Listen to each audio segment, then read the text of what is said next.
Bonjour à tous, voilà une petite vidéo introductive à la séance sur le petit focus sur le binôme de Newton. Alors vous avez besoin de petits aiguillages pour faire ces exercices. Déjà, bien comprendre la formule du binôme de Newton, celle que vous aurez à démontrer dans l'exercice, celle que vous avez très certainement vue en maths experte. Donc je vais la rappeler et on va l'analyser un petit peu. Formule du binôme de Newton, pour tout A et B réel, pour tout n entier naturel, a plus b puissance n, c'est la somme pour k variant de 0 à n des coefficients binomiaux k parmi n fois a puissance k fois b puissance n moins k. Voilà la formule. Elle est écrite sur votre feuille d'activité, vous l'avez vu en maths experte, ok. On va l'analyser un petit peu. Déjà, comme c'est une somme sigma, on a envie de l'écrire aussi en extension pour essayer de mieux la comprendre. Alors écrivons-la. C'est une somme pour k variant de 0 à n. Donc si c'est une somme pour k variant de 0 à n, il faut que je commence par écrire son terme pour k égale 0. Donc son terme pour k égale 0, je remplace k par 0, j'obtiens 0 parmi n fois a puissance 0 fois b puissance n moins 0, plus le terme pour k égale 1 parmi n fois a puissance 1 fois b puissance n-1 plus 2 parmi n fois a puissance 2 fois b puissance n-2 plus etc. etc. Je vais mettre l'avant-dernier terme. n-1 parmi n fois a puissance n-1 fois b puissance n-1, c'est-à-dire b puissance 1 plus n parmi n fois a puissance n fois b puissance 0. Bon, alors il y a beaucoup de termes dans cette somme. Il y en a n plus 1. Qu'est-ce qu'on peut remarquer, déjà, d'important, quand vous allez écrire vos premiers développements issus de la formule du binôme de Newton? Vous allez remarquer une chose déjà importante qui vous permettra de vérifier ou de mieux construire les termes, c'est que si je fais la somme des exposants ici, j'obtiens toujours n, bien évidemment. Alors bien évidemment, pourquoi? Parce que là j'ai un exposant k, et puis là j'ai un exposant n-k. Quand je fais la somme k plus n-k, ça fait n. K plus n-k.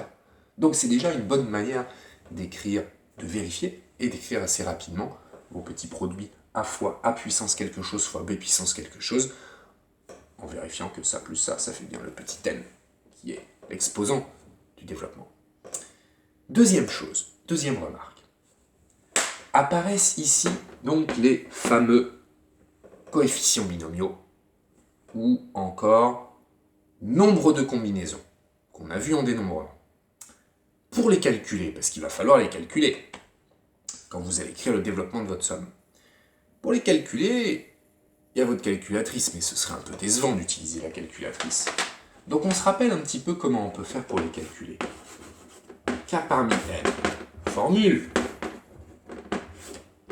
n factoriel sur k factoriel fois n moins k factoriel. Donc imaginez dans votre développement du binôme, à un moment vous avez besoin d'aller chercher 3 parmi 7. 7 factoriel sur 3 factoriel fois 4 factoriel. Il y a toujours des choses qui se simplifient. 7 factoriel sur 4 factoriel, en fait, ça fait 7 fois 6 fois 5. Donc ça fait 7 fois 6 fois 5 divisé par 3 fois 2. C'est pas infaisable. Mais ça peut être quand même un peu lourd d'utiliser cette formule. Même si c'est une propriété, alors tout dépend comment on définit le coefficient binomial, mais c'est une propriété définition du coefficient binomial. Donc on peut très bien utiliser ça. Alors sinon, il y a quelque chose qui est pas mal pour calculer ces petits coefficients et qu'on fait très souvent en pratique quand on veut appliquer la formule du binôme de Newton, c'est de connaître le triangle de Pascal. Alors on se refait un petit dessin du triangle de Pascal, s'il vous plaît.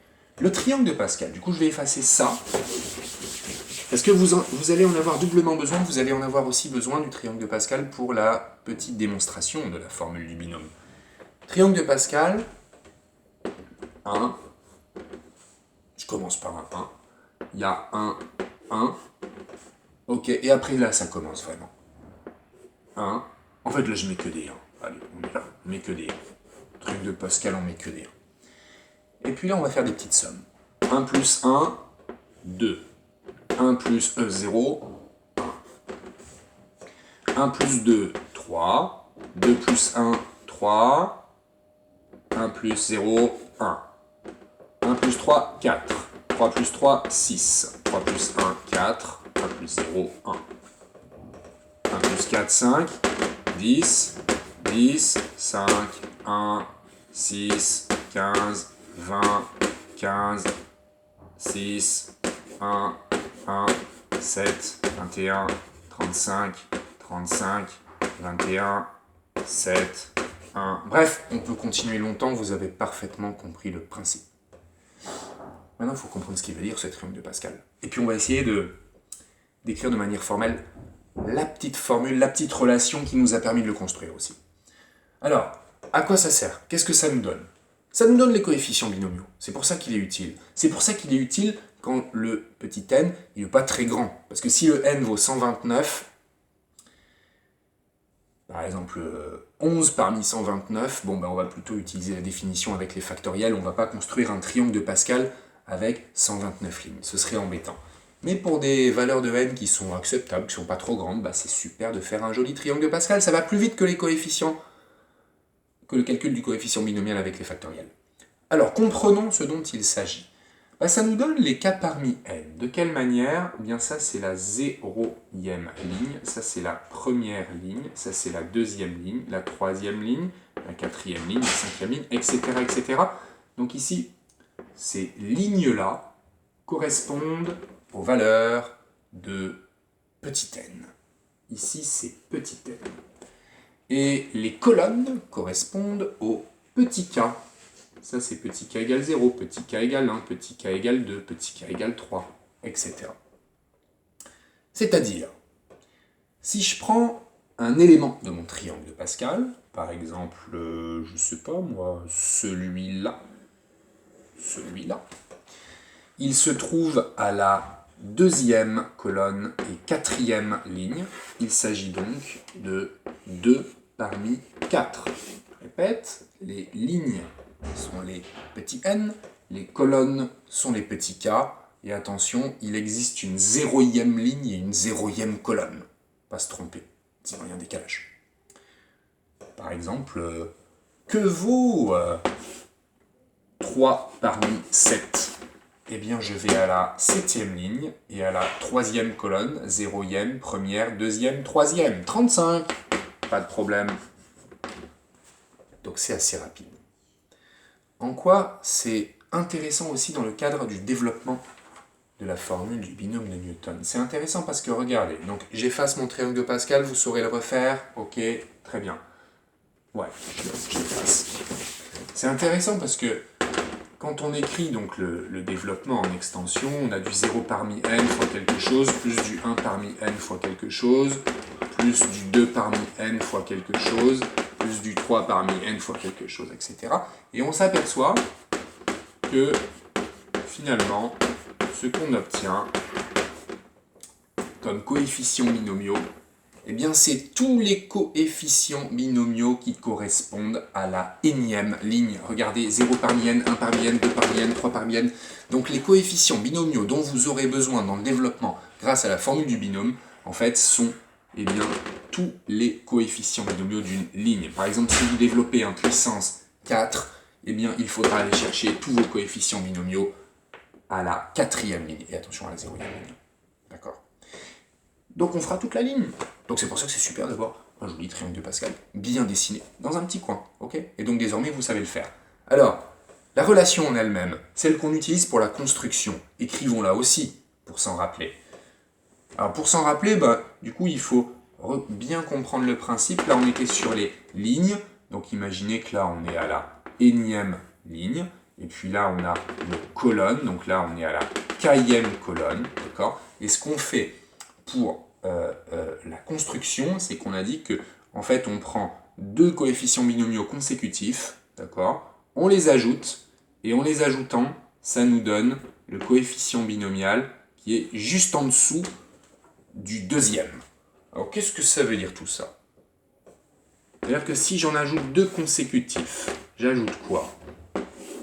Je suis sur la même ligne. Donc je suis avec du n ici. Parce que ma ligne, c'est mes n. Par contre, c'est deux nombres consécutifs. Donc j'ai un k et j'ai un k plus 1. D'accord? Si je l'écris un peu mieux, dans mon 4 et mon 6, j'ai un 4, j'ai un 6, je fais ça plus ça, ça me donne celui qui est en dessous du deuxième. Si ça me donne celui qui est en dessous du deuxième, c'est que ça va me donner... Ah, j'ai changé de ligne, je suis à la n plus 1e ligne, et je suis toujours à la k plus 1e colonne. Voilà la relation de Pascal. Relation de Pascal pour tout n entier naturel. Elle existe aussi en version avec des k-1, des k et des n-1 si on veut. Il faut juste faire attention à pour quelle valeur de k, pour quelle valeur de n. Il y a peut-être un petit décalage, c'est pas forcément sur n, mais sur n étoile. Bref, ça c'est vrai pour tout n appartenant à grand n. Ça s'appelle Pascal. Et je le répète donc encore une fois, la relation de Pascal nous sert à construire le triangle, donc à retrouver les coefficients binomiaux, et notre relation de Pascal va aussi vous servir à démontrer la formule du binôme. Voilà, c'est tout. Vous savez tout faire désormais. Vous pouvez tout faire. Si, il y a une dernière chose, pour la démonstration aussi de la formule du binôme, vous aurez tout de même besoin de quelque chose qui s'appelle un changement de variable. Alors, c'est pas si facile que ça, un changement de variable avec des sommes. Je vais vous l'expliquer. Parfois, quand on a des sommes, je vous donne un exemple. K-1, K plus 1, par exemple.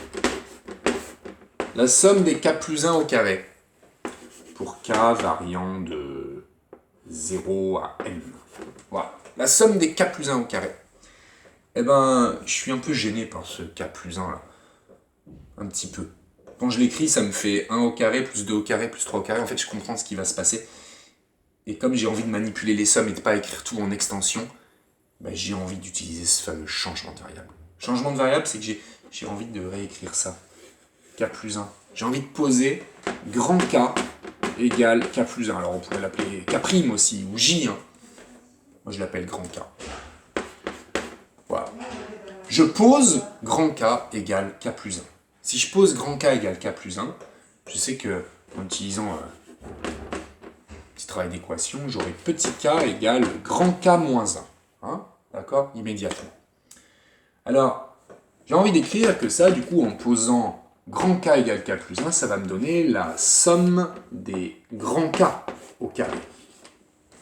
Seulement attention, les éléments qui sont ici sont impactés, bien sûr, parce que là, c'est petit k qui variait entre 0 et n, mais là, j'écris un grand K, donc il faut maintenant que je comprenne entre quelle valeur et quelle valeur varie mon grand K.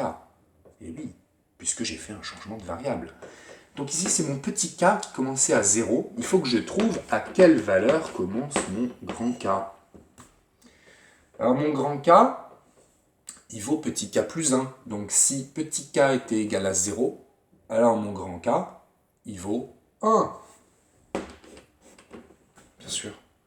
Et là, c'est quoi ce n là? C'était la dernière valeur de petit k. Petit k égale 0, petit k égale 1, petit k égale 2. Donc à la fin, le tout dernier, c'est petit k égale n. Mais petit k égale n, c'est quelle valeur de grand K? C'est grand K égale n plus 1. Donc grand K variant de 1 à n plus 1. Voilà, on a fait un petit changement de variable. Petit changement de variable, grand K égale K plus 1. On aurait pu le faire avec la somme des J-2 au cube, je sais pas, n'importe quoi. Somme des J-2 au cube, du coup, on aurait posé le changement de variable, grand J égale J-2. Et on aurait eu instantanément J égale grand J plus 2. Finalement, ça on n'a pas utilisé. Voilà, vous avez besoin de ce petit changement de variable aussi. Avec tous ces éléments-là, vous pouvez vous lancer dans cette feuille d'activité qui sera corrigée mardi. À bientôt.